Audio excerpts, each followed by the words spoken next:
তাহলে আল্লাহ বলেন ওয়ালা তাবাররুজনা তাবাররুজাল জাহিলিয়াতিল উলা, জাহিলি জামানার মহিলাদের মতো তোমরা বেপরদায় ঘর থেকে বাইর হইও না। মুহাদ্দিসিনে কেরাম লেখে জাহিলি জামানার মহিলারা ওড়নাকে মাথায় না ঝুলাইয়া গলার উপর দিয়া ঝুলাই দিত। কিন্তু মুআজ্জিজ হাজিরিন, আমরা যদি আজ ঘর থেকে বাসার থেকে বাইরে বাইর হই, রাস্তায় বাইর হই, গার্মেন্টসের দিকে যা হাঁটাচলা করি, তখন দেখা যায় অনেক মহিলার গলায় থাকতে কথা ওড়নায় থাকে না, কথা কয় না, বরং মাথার চুলকে দুই ভাগ কইরা এক ভাগ এই সাইডে আরেক ভাগ এই সাইডে। তাহলে জাহিলি জামানার মহিলাদের চাইতো আরো বেশি নিকৃষ্ট যারা ওড়নাকে ফেলে দিয়া মাথার চুলকে দুই ভাগ কইরা বুকের উপর দিয়ে ফেলে দেয়। জাহিলি জামানার মহিলারা এরকম করতো না যে ওড়না না দিয়া, ওড়না দিত ঠিক কিন্তু এক ভাগ এই সাইডে আরেক ভাগ এই সাইডে।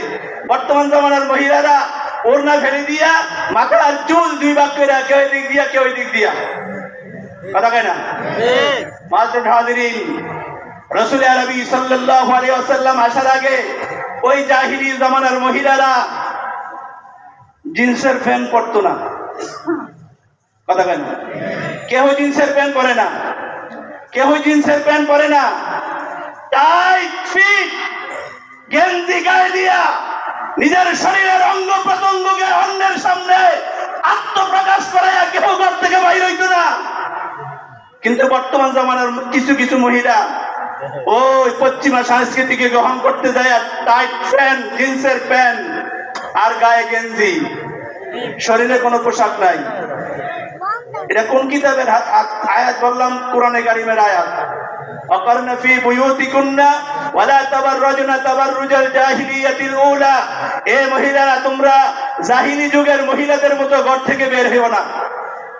কার কথা? আল্লাহ, কথা কয় না। কার কথা? আল্লাহর কথা। জাহিলি যুগের মহিলারা কেমনে বাইর হইতো ঘর থেকে? ওড়না উপরে না চাইরা গলার উপরে ঝুলাইতেন। মুআজ্জিজ হাজিরিন, মুআজ্জিজ হাজিরিন, এবার ওই রাসূলের হাদিস বলি। রাসূলের জমানায় পর্দা কেমন ছিল? রাসূলের জমানাটা ছিল ইসলামের সোনালী যুগ। একটু আল্লাহু আকবার বলেন তো সবাই। আল্লাহু আকবার। রাসূলের জমানা ইসলামের সোনালী যুগ, এর চাইতে শ্রেষ্ঠ যুগ পৃথিবীতে আর আসবে না। রাসূলের যুগ ইসলামের সোনালী যুগ। ওই সোনালী যুগে পর্দা কেমন ছিল একটু আপনাদের কাছে একটা হাদিসে কয়েক মিনিটে বলবো। আল্লাহ রাসূল সাল্লাল্লাহু আলাইহি ওয়াসাল্লাম কুরবানি ঈদের দিনে হেরম শরীফের মধ্যে, হাদিসে বলছি, কুরবানি ঈদের দিনে হেরম শরীফের মাঝে আল্লাহ রাসূল উটের উপরে বসা, পিছনে ফজল ইবনে আব্বাস বসা।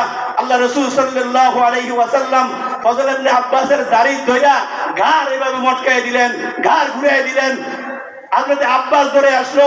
আব্বাস রাদিয়াল্লাহু তাআলা আনহু আয়েশা জিজ্ঞেস করলেন, এ মুহাম্মদ, তোমার চাচার ছেলের গাড় ঘুরিয়ে দিলা কেন? গাড় মটকায় দিলা কেন? কেন গাড় ঘুরিয়ে দিলা? আল্লাহ রাসূল সাল্লাল্লাহু আলাইহি ওয়াসাল্লাম বললেন, জায়গাটা কোন জায়গায়? হেরম শরীফ। হেরম শরীফ। হেরম শরীফ মানে কাবা ঘর, যেটা বাইতুল্লাহ কাবা ঘর, ওই কাবা ঘরের আশপাশের এক হেরম শরীফ। ওই জায়গা কোন দিনে? কোরবানির দিনে। কোন দিনে? কোরবানির দিনে। কে চেহারা ধরে, জামিদ ধইরা, দাড়ি ধইরা চেহারা ঘুরাই দিছে? কে? আল্লাহ রাসূল। কার? চাচাতো ভাই। ওনার চাচাতো ভাইয়ের আব্বাস রাদিয়াল্লাহু তাআলা আনহু ছেলে ফজল। আব্বাস রাদিয়াল্লাহু তাআলা জিজ্ঞেস করলেন, মুহাম্মদ কেন, ঘটনা কি? চাচা চেহারা ঘুরাই দিলা কেন? হাদিসের কিতাবে লেখে, আল্লাহ রাসূল যখন তার চেহারা ঘুরাইছে, এর আগে রাসূলের ওড়ের উপরে বসা, হজের ময়দানে ওইখানে পর্দা নাই, সব একসাথে চলাফেরা করে। ওইখানে পর্দা আছে, পর্দা যেমন ভেদাভেদ নাই, সব নারী পুরুষ একসাথে চলাফেরা করে। তো হেরাম শরীফের মধ্যে এক মহিলা আইসা আল্লাহ রাসূল সাল্লাল্লাহু আলাইহি সাল্লামকে একটা মাসআলা জিজ্ঞেস করতেছে। কি মাসআলা? মুআজ্জিজ হাজিরিন, আল্লাহ রাসূলকে মাসআলা জিজ্ঞেস করছে। পিছনে ফজল ইবনে আব্বাস। আল্লাহ রাসূল ফজল ইবনে আব্বাস এই চেহারাটা মহিলার দিকে ঘুরাইছে। কে? ফজল ইবনে আব্বাস মহিলার দিকে যখন চেহারা ঘুরাইছে, আল্লাহ রাসূল দেখলেন এক সেকেন্ডও দেরি করেন নাই। বিশ্বনবী মুহাম্মদ রাসূলুল্লাহ সাল্লাল্লাহু আলাইহি ওয়াসাল্লাম চেহারাটা ধইরা অন্যদিকে ঘুরিয়ে দিলেন। আব্বাস রাদিয়াল্লাহু তাআলা বললেন, আমি যখন দেখলাম ফজল ওই মহিলার দিকে তাকাইছে, তখন আমি দেখলাম যা শয়তান, শয়তান আয়েশা উপরে চক্কর দিতেছে। কি দিতেছে? চক্কর দিতেছে।